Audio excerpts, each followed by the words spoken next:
श्रीमद् भगवद गीता के पास आपके हर प्रश्न का उत्तर है। चाहे आपकी कोई भी परेशानी हो, कोई भी इच्छा हो, श्रीमद् भगवद गीता आपके हर प्रश्न का उत्तर देती है, आपकी हर समस्या का हल देती है। चाहे वो परेशानी आपके मन की हो या धन की हो या आपके शरीर की हो या आपके रिश्तों की हो, आपको अपनी हर समस्या का उत्तर श्रीमद् भगवद गीता में जरूर मिलेगा। जो भी व्यक्ति इस वीडियो को अंत तक सुनेगा, उसे अपनी जिंदगी, उसे अपनी हर परेशानी का हल अवश्य मिलेगा। उसे अपनी जिंदगी में जो कुछ भी चाहिए वो उसे जरूर मिलेगा। श्रीमद् भगवद गीता का सबसे पहला उपदेश यही है कि कोई अगर आपका अपना है या कोई आपसे बड़ा है तो उसका अपने प्रति गलत व्यवहार कभी भी सहन नहीं करना चाहिए। ये गीता का उपदेश हमारी जिंदगी से भी जुड़ा है। हम भी अपने मन की अधिकतर तकलीफों को ये सोचकर जिंदगी भर सहते रहते हैं कि ये तो मेरा अपना है, ये तो मेरा बड़ा है, इसको हम कैसे कुछ कह सकते हैं। हम अगर नहीं सहेंगे, कुछ कह देंगे तो हमारे रिश्ते ही खराब हो जाएंगे, हमारे रिश्ते ही समाप्त हो जाएंगे। पर सोचने की बात यह है कि उस व्यक्ति को आप अपना कैसे मान सकते हैं जो आपकी तकलीफों की वजह हो। अपना तो वो होता है जो हमारी तकलीफों को दूर कर दे।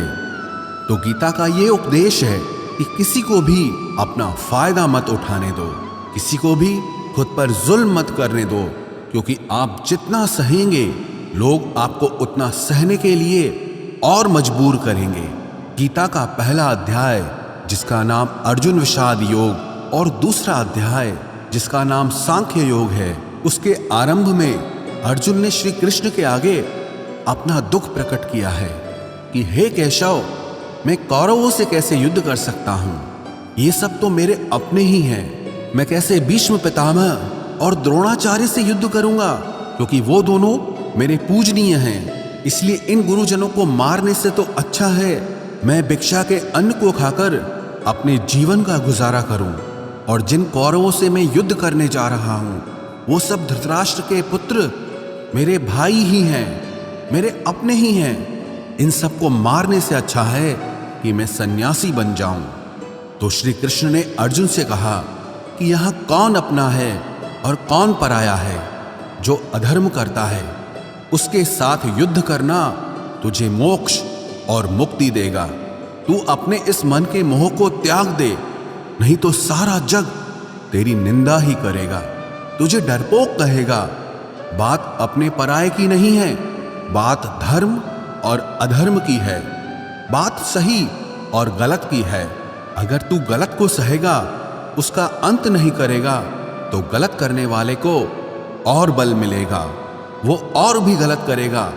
इसीलिए मन के मोह को त्याग करके तू युद्ध कर। महाभारत की एक और कहानी भी है। जब अर्जुन के पुत्र अभिमन्यु की युद्ध में मृत्यु हो जाती है तब अर्जुन बहुत दुखी होता है, रोने लगता है।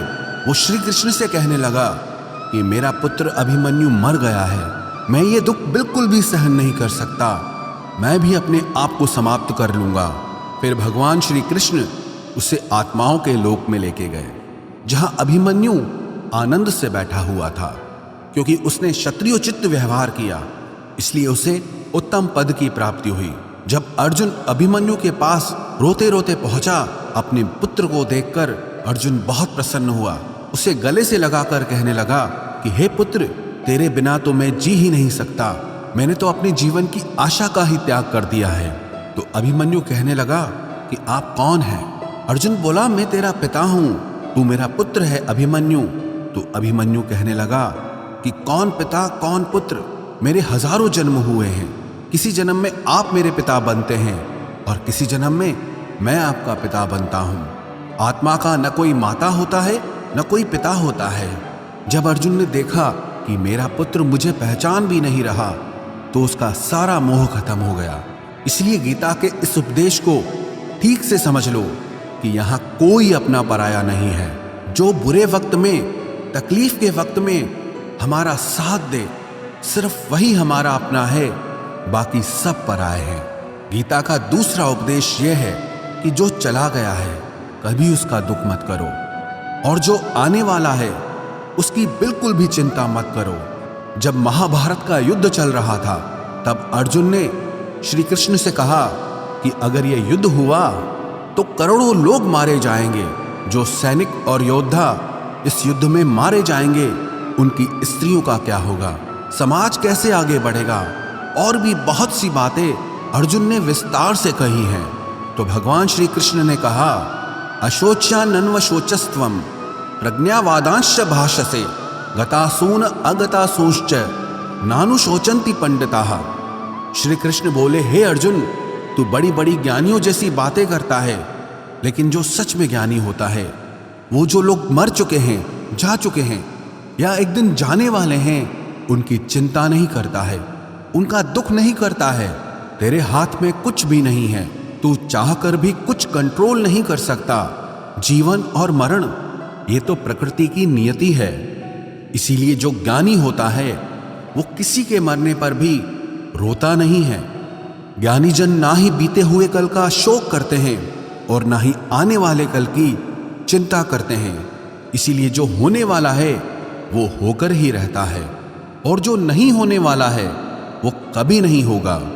ऐसा निश्चय जिसको समझ में आ जाता है, जिसकी बुद्धि में आ जाता है, उसे कभी कोई चिंता नहीं सताती, कोई दुख नहीं सताता। हमारे सारे दुखों का कारण ही यही है।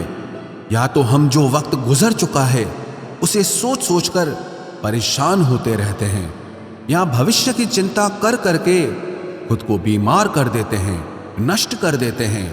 गीता का ज्ञान हमें यही सिखाता है कि ना तो हम बीता हुआ कल बदल सकते हैं और ना ही आने वाले कल पर कंट्रोल कर सकते हैं। हमारे हाथ में सिर्फ वर्तमान है, सिर्फ आज का ही पल है। हमारा 98% तनाव और चिंताएं भूतकाल और भविष्यकाल के बारे में सोचते रहने से होता है। हम हमेशा उसी में ही जीते रहते हैं, मगर वर्तमान में कभी नहीं जीते, इस पल को कभी नहीं जीते। जब आप वर्तमान का पूरा आनंद लेना सीख जाओगे तभी आपकी जिंदगी से तनाव कम होगा, चिंताएं खत्म होगी। वर्तमान में जीना एक बहुत बड़ी उपलब्धि है। हमारे हाथ में भी सिर्फ आज का ही पल है। हमें जो भी करना है आज ही करना है। कभी भी ये सोचकर समय को नष्ट नहीं करना चाहिए कि अभी मेरे पास बहुत समय बचा है। एक गुरुजी ने अपने एक शिष्य को पारस का पत्थर दिया। उनका वो शिष्य बहुत आलसी था, हर काम को कल पे टाल देता था। तो गुरुजी ने उसे कहा कि मैं तुझे ये पारस पत्थर दे रहा हूं। इस पारस पत्थर से जब तू लोहे को स्पर्श कराएगा तो वो लोहा स्वर्ण बन जाएगा, सोना बन जाएगा। और ये पारस पत्थर मैं तुझे 1 महीने के लिए दे रहा हूं। जब 1 महीना समाप्त हो जाएगा तब मैं तुझसे ये पत्थर वापस ले लूंगा। तब तक तू इस पत्थर को अपने पास ही रख। गुरुजी का वो शिष्य बाजार में लोहा खरीदने के लिए गया। जब बाजार में वो लोहा खरीदने पहुंचा तो उसे लोहे का वो रेट बहुत महंगा लगा। उसने कहा थोड़े दिन रुक के ले लूंगा, जब लोहे का रेट कम हो जाएगा। पर उसकी बुद्धि में ये बिल्कुल नहीं आया कि इस लोहे को मैं सोना बनाकर बहुत अधिक धन बना सकता हूं। लेकिन उसके मन की सुस्ती, उसके मन का आलस्य, उसकी वजह से उसने उस काम को कल पे टाल दिया। ऐसे ही करते करते पूरा महीना समाप्त हो गया। फिर गुरुजी उस शिष्य के पास आ पहुंचे कि बताओ तुमने कितना सोना बनाया। शिष्य बोला कि मैंने तो अभी सोना बनाना शुरू भी नहीं किया। तो गुरुजी ने कहा मुझे मेरा वो पारस पत्थर वापस चाहिए। शिष्य बोला कि नहीं, मुझे थोड़ा वक्त दीजिए, मैं थोड़ा सोना बनाना चाहता हूं। गुरुजी ने कहा कि ये पारस पत्थर पूरा 1 महीना तेरे पास था पर तू कुछ नहीं कर पाया, लेकिन अब समय समाप्त हो चुका है। ऐसे ही ये हमारा जीवन है, हमारी जिंदगी है और ये समय ही पारस पत्थर है। हम समय के एक एक पल से अपने जीवन को सोना बना सकते हैं, लेकिन हमें ये लगता है कि हमारे पास बहुत समय बचा है, एक दिन जिंदगी को जी लेंगे, एक दिन जिंदगी में खुश हो जाएंगे। लेकिन वो दिन कभी नहीं आता और हम जिंदगी भर भागते रहते हैं, चिंता करते रहते हैं, दुखी होते रहते हैं। लेकिन जिंदगी को जीना, खुश रहना हम भूल जाते हैं। इसलिए गीता का ज्ञान हमें यह सिखाता है कि आप आज में जीना सीखो, इस पल में जीना सीखो। गीता का तीसरा उपदेश यह है कि मौत से डरना बिल्कुल व्यर्थ है। श्री कृष्ण ने गीता में कहा है कि यह संसार मृत्यु लोक है। जिसका भी जन्म हुआ है वो एक दिन जरूर मर जाएगा। जिसका आरंभ हुआ है उसका अंत अवश्य होगा। हम इसे रोक नहीं सकते। जैसे हम रोज कपड़े बदलते हैं वैसे ही हमारी आत्मा नया शरीर धारण करती है। मृत्यु सिर्फ इस जीवन का एक नया आरंभ है, इस जीवन का अंत नहीं है। आत्मा कभी नहीं मर सकती और ना ही उसे कोई मार सकता है। लेकिन मौत का डर मनुष्य को सबसे ज्यादा लगा रहता है। मौत का दुख भी इंसान को सबसे ज्यादा होता है। एक पेड़ में दो पक्षियों का जोड़ा रहता था। उन दोनों को एक दूसरे से बहुत प्रेम था।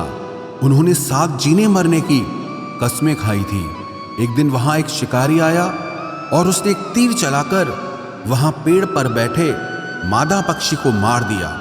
तो वो अकेला नर पक्षी रोने लगा कि मैं तुम्हारे बिना कैसे जी पाऊंगा।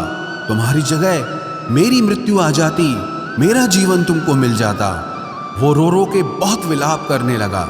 इतने में ही उस शिकारी ने दूसरा तीर चलाया और उस नर पक्षी को भी मार दिया। वास्तविकता में ये कहानी हमारी ही है। हम भी रोते रहते हैं जब कोई मरता है तो, लेकिन हमें ये नहीं पता कि एक न एक दिन हमारा भी जीवन समाप्त हो जाएगा।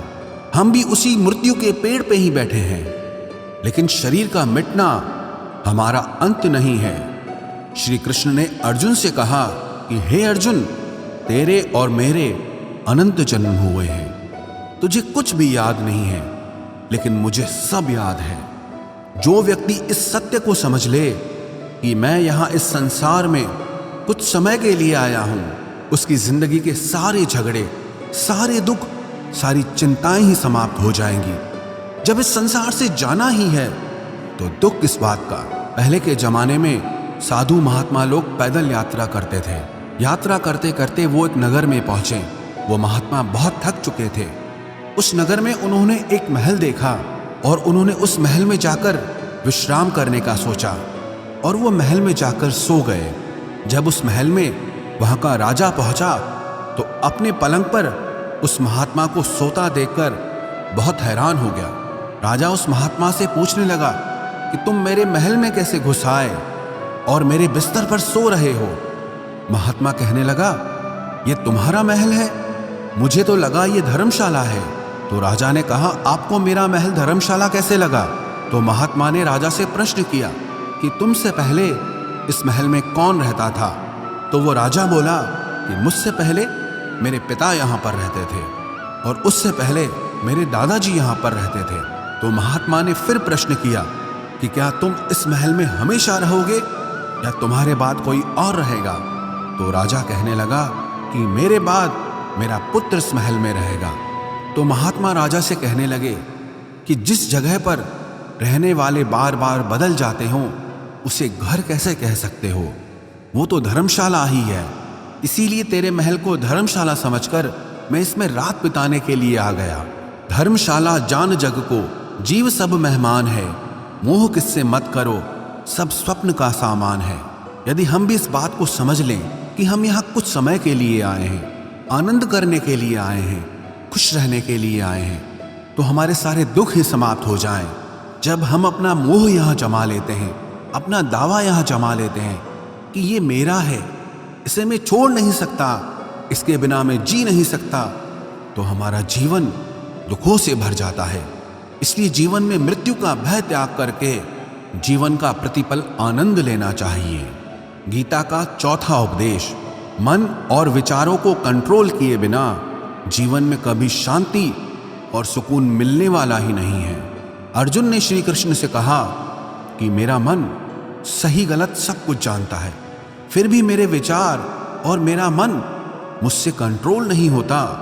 मैं जो करना चाहता हूँ वो कर नहीं पाता हूँ और जो नहीं करना चाहता हूँ वो मेरा मन मुझसे जबरदस्ती करवाता है।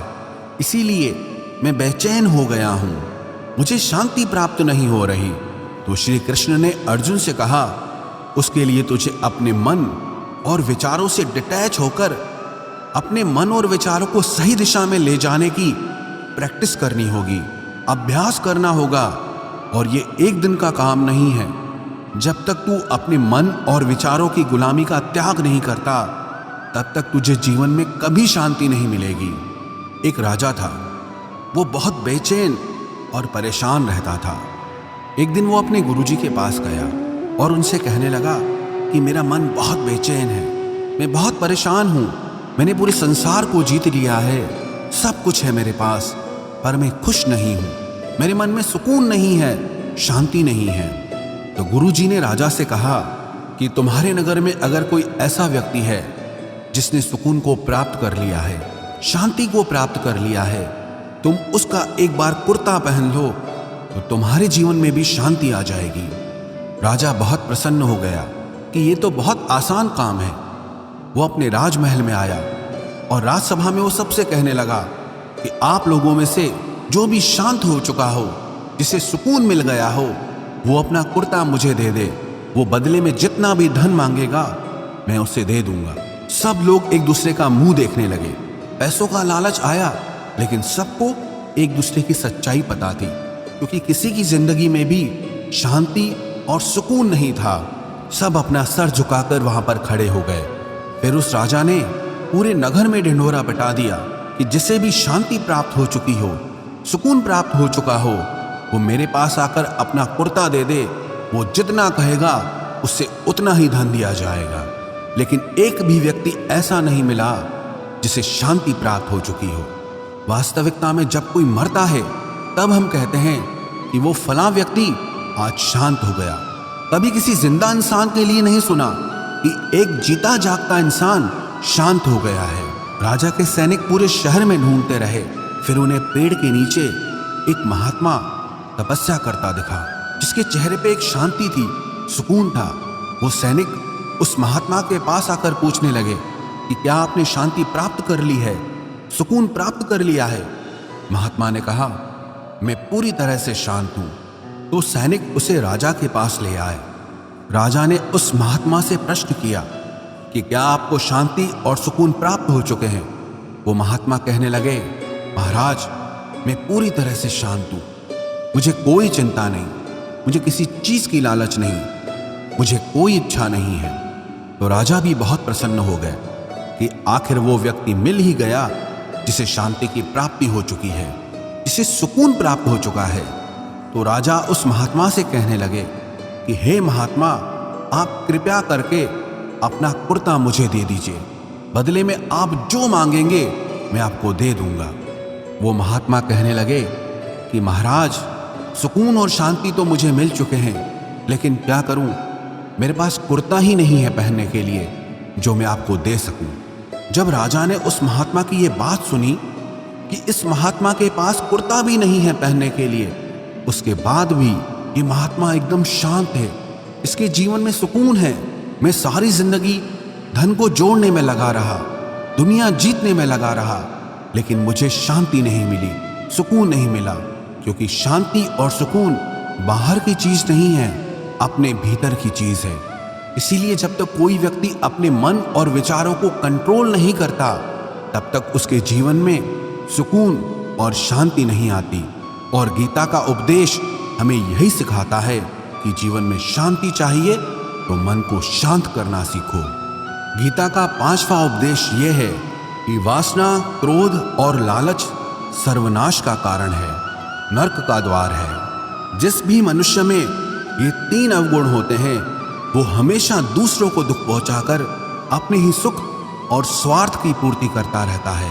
किसी भी चीज की हद से ज्यादा वासना करना और क्रोधी स्वभाव होना और मन में लालच होना उसके जीवन के सुख को समाप्त कर देते हैं, उसके सारे रिश्तों में जहर भर देते हैं। इन्हें नरक का द्वार इसीलिए कहा गया है क्योंकि जिस इंसान में अत्यधिक क्रोध है, लालच है, वासना है, उसका पूरा जीवन जहर से भर जाता है। उसको मरने के बाद नहीं, जीते जी यहीं पर नरक का दर्शन होता है। गीता का 6वां उपदेश यह है कि सब भगवान एक ही हैं, कोई छोटा बड़ा नहीं है।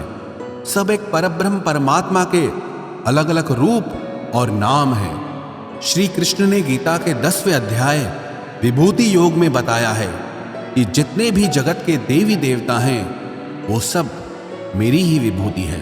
मैं ही शिव हूं, मैं ही इंद्र हूं, मैं ही यक्षराज कुबेर भी हूं, मैं ही अग्निदेव हूं, देवताओं के गुरु बृहस्पति भी मैं हूं, समुद्र भी मैं ही हूं, अक्षरों में ओम भी मैं ही हूं, काल का महाकाल भी मैं ही हूं, सारे जगत का नाश, उत्पत्ति और पालन करने वाला भी मैं ही हूं। श्री कृष्ण ने अर्जुन से कहा कि मेरी विभूतियों का कोई अंत नहीं है, इसलिए सब भगवान, सब नाम, सब देवता मेरे ही रूप हैं। इसीलिए तो किसी भी देव या ईश्वर में कभी भेद बुद्धि मत करना, कभी किसी को छोटा बड़ा मत समझना। और गीता का उपदेश हमें यह सिखाता है कभी भी किसी दूसरे के इष्ट को छोटा नहीं समझना चाहिए, या इस बात पर झगड़े फसाद नहीं करने चाहिए कि कौन बड़ा है और कौन छोटा है। गीता का 7वां उपदेश यह है, सुख की इच्छा ही आखिर में हमारे दुखों का कारण बनती है। श्री कृष्ण ने अर्जुन से कहा कि मनुष्य जितना सुखों की लालसा और इच्छा करता है उतना ही उसकी इंद्रियां सुख भोग में आसक्त हो जाती है, उतना ही इंसान का मन संसार के सुख और आकर्षण का गुलाम बन जाता है। और जितना सुख के पीछे भागेगा उतना ही उसे दुख के अनुभव से भी गुजरना पड़ेगा, क्योंकि ये संसार का नियम ही है। जो चीजें शुरू में मन को बहुत आकर्षित करती हैं बाद में बहुत दुख देती हैं, और जो चीजें शुरू में मुश्किल लगती हैं, कठिन लगती हैं, बाद में हमें बहुत काम आती हैं। गीता का 8वां उपदेश यह है, जो भी मनुष्य दुनिया के सारे सहारे छोड़कर सिर्फ भगवान को ही अपना सहारा मान लेता है, उसकी हर जरूरत वो ईश्वर पूरी करता है, उसकी हर प्रकार से रक्षा वो परमात्मा ही करता है। अनन्याश्चिन्तयो माम ये जनाः पर्युपासते तेषां नित्याभियुक्तानां योगक्षेमं वहाम्यहम्। जो भी व्यक्ति मुझे ही अपना सहारा मानता है उसका योगक्षेम मैं वहन करता हूँ। योगक्षेमं वहाम्यहम् अर्थात जो चीज नहीं मिली है उसकी प्राप्ति कराना उसका नाम योग है, और जो चीज जीवन में मिली हुई है उसकी रक्षा करना उसका नाम क्षेम है।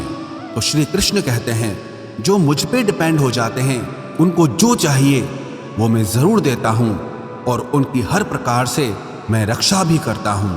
गीता